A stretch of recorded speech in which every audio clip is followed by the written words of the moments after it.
নমস্কার, শুভ সকাল, জয় গুরু। সবাই কেমন আছেন? আশা করি সবাই খুব ভালো আছেন। তা আমরা খুব ভালো আছি আপনাদের আশীর্বাদে ও ভালোবাসায়। তা হচ্ছে এই যে আমার নতুন ঠিকানা এবার থেকে এটাই। তা বাসি জামা কাপড়গুলো কালকে আর কি কেচেছিলাম, তা হাফ ভেজা আছে, ওইগুলো মেললাম। মেলার পরে এই যে দেখতে পাচ্ছ কলপারে গামলা ভর্তি হয়ে জল পড়ছে, তার মধ্যে হচ্ছে বাসন নামানো আছে।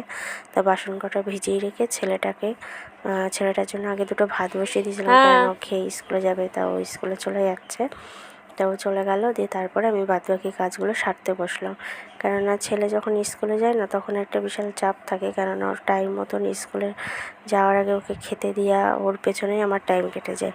তার জন্য ওকে আগে আমি ছেড়ে দিই, তারপরে আমি আমার টাইম মতন কাজগুলো আস্তে আস্তে গোটাতে থাকি। তো যাই হোক, ওর মতন চলে গেল। ও এখন একাই যেতে শিখে গিয়েছে, ওর জন্য একা একাই যায়। তা আমি হচ্ছে টুকটুক করে এবার বাসন কটা মেজে নিয়ে তারপরে বাদবাকি কাজগুলো সারবো। তা বাসন মাজতে মাজতে একটা কথা ভাবি, সেটা হলো অন্য মাদের যেমন ছেলেদের পেছনে অনেক খাটনি থাকে, যেমন ড্রেস পরানো, স্নান করানো, রেডি করানো, আমার কিন্তু ওই সব দিক থেকে আগাগোড়াই আমি একটু নিশ্চিন্ত, কেননা ও নিজেই রেডি হয়, নিজেই সব কিছু করে। হ্যাঁ, হয়তো শুধু একটু ভাতটা আমি ওকে দিয়ে দিই মুখের সামনে, এটাই। তাছাড়া জলের বোতল টোতল সবও নিজে নিজেই গুছিয়ে নেয়। তা যাক, ওর মতন ও বেরিয়ে গেছে। এবার ওর বাবা আসবে, বাজারে গিয়েছে, বাজার থেকে দেখি কী সবজি নিয়ে আসে, দিয়ে রান্নাবান্না কমপ্লিট করব দুজনে মিলে হাতে পাতে। তাই দুজনে মিলে হাতে পাতে করলে সত্যি মনটাও ভালো লাগে, তাই না?